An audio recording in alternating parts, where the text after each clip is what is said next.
You are a former college president, and the issue of colleges under Trump has exploded. This was a campaign promise. He said he would dismantle the DEI that has infected all of these elite universities, and he's really, not only is he doing it, but he's fighting for it. So he issued these executive orders. Now, he could just sit back when they fight them legally and phone it in, but he is fighting tooth and nail. Like, you want to give me a hard time about it? I'm going to take away this source of funding for you. I'm going to take away that source of funding for you. Like, he won't rest until they actually do scrub these campuses of this very dangerous ideology, which, of course, has not only just caused problems in general, but has resulted in large part in the anti-Semitism that we're seeing on college campuses, which, when made manifest toward Jewish students, is illegal.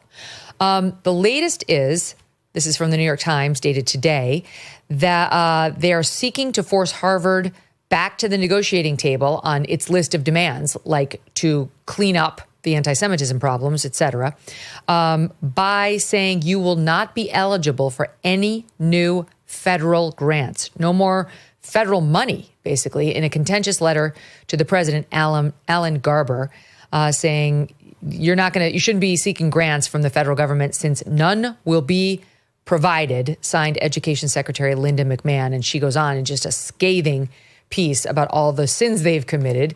What do you make of this? Well, first of all, let me start with that letter from Secretary McMahon, who, by the way, like every other cabinet secretary, is doing such a great job. It was hot fire.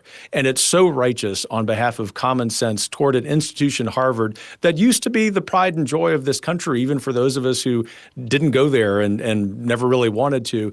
Instead, what Harvard has become is sort of the icon, the avatar for the radical left. And having been a college president, Megyn, I will tell you that if I had been the president of Harvard and was receiving these missives from Donald Trump, I would have picked up the phone and said, Mr. President, can I come meet with you for half an hour and let's talk about our shared goal, which is that we love this country. We want to educate students.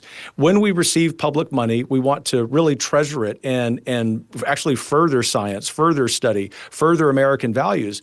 But he could not do that because Harvard doesn't believe in those things. And so the gig is up. Those of us, whether like me, an educator, or you, a very smart observer in journalism and news, understand is that the Ivy Leagues and most four-year universities in this country have been using the public's money against us by implementing all this DEI nonsense, to say nothing of the very steady decline in educational attainment we've seen with four-year and six-year graduation rates. So of all the things I'm excited about that this administration has done in its first few months, it is this effort on education broadly, but on Harvard in particular, that I would put at the top of my list. It's like, what exactly do you think Trump should do with Harvard and Columbia and Princeton and Yale and all these colleges that are doing this, that are committed to this DEI way of teaching and being? It's like not just teaching, it's the hiring, it's the administrative staff, it's what they want to see in the students who apply there, it's in the lesson plans and the syllabi. I mean, it's just ubiquitous. So what should he be doing to make sure they do what his executive order says?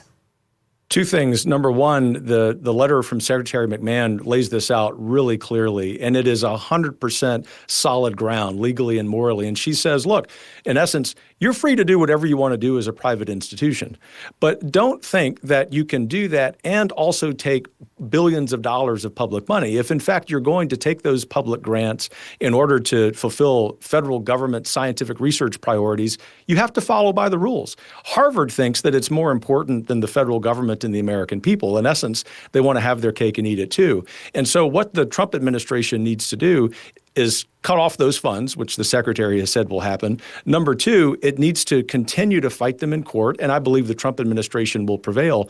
But the third thing, which is unique to Harvard because of the scale of the implementation of DEI there, is that I think the president is right to threaten the tax-exempt status of a university. Those of us who run nonprofits would not want that threat being bandied about by any president of the United States. But there's precedent here. When a previous administration went against Bob Jones University for doing what? In essence, a form of DEI using a different definition. And so I think they're on solid ground here. In essence, Harvard has picked a fight that it's not going to win, and I think it's endangering the future of the university. It's so amazing to me that they're really committed to this. You know, like what DEI really is discrimination. That's what they're fighting for. They want the ongoing ability to discriminate against whites and Jews, as the case may be. And it's really, really important to them. They are willing to die trying.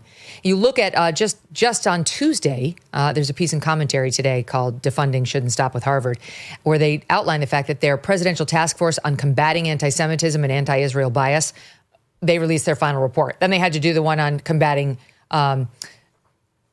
bias against Muslims, too, as though that's an equal problem at Harvard's campus. Sure, Jan, sure. It's a 300-plus page document, and they conclude it reveals the depth of the university's systemic bias against Jewish students. Many students, quote, described experiences of being bullied or shunned by fellow students, singled out for negative attention by instructors, and feeling ignored by administrators. Fear of encountering hostility has led some Jewish students to conceal their Jewish identity from classmates. One wrote, I count among my peers many students who regularly posted social media images like decolonization is not a metaphor, with Jewish blood dripping from the text, one graduate student said. Imagine trying to go to school and learn in this environment, and yet they're still holding on, Harvard is, as are the other universities, to their ability to teach and run the university just exactly as they see fit. Like we should trust them. It's so grotesque. I mean, can you imagine that in 2025, we're having to have this conversation about any university, but in this case, Harvard, supposedly one of the top universities in the world, defending the implementation of anti-Semitism, such that if as you said, a Jewish student is on campus, it probably is prudent from their point of view to hide their religious identity. In the United States of America in 2025, this tells you everything you need to know. But let me say, especially for my Jewish friends who are very worried about their own kids and grandkids at these campuses, as tragic and evil as this is, there is a silver lining here because President Trump is willing to play ball, and it's this.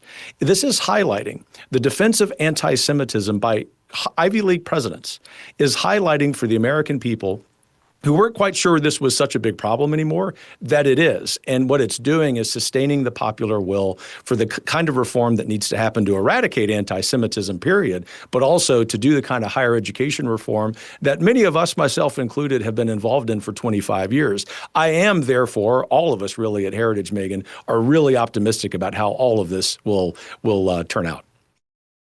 This July, there is a global summit of BRICS nations in Rio de Janeiro. The bloc of emerging superpowers, including China, Russia, India, and Iran, are meeting with the goal of displacing the U.S. dollar as the global currency. They're calling this the Rio Reset, as BRICS nations push forward with their plans. Some worry global demand for U.S. dollars will decrease, bringing down the value of the dollars in your savings. While this transition won't happen overnight, the Rio Reset could mark a pivotal moment. So learn if diversifying your savings into gold is right for you. Birch Gold Group can help you move your hard-earned savings into a tax-sheltered IRA in precious metals. Claim your free info kit on gold by texting MK to the number 989898. With an A-plus rating with the Better Business Bureau and tens of thousands of happy customers, let Birch Gold arm you with a free, no-obligation info kit on owning gold before July and the Rio Reset. Text MK to 989898 today. Thanks so much for watching. If you like what you just saw, hit the subscribe button for more clips and full episodes.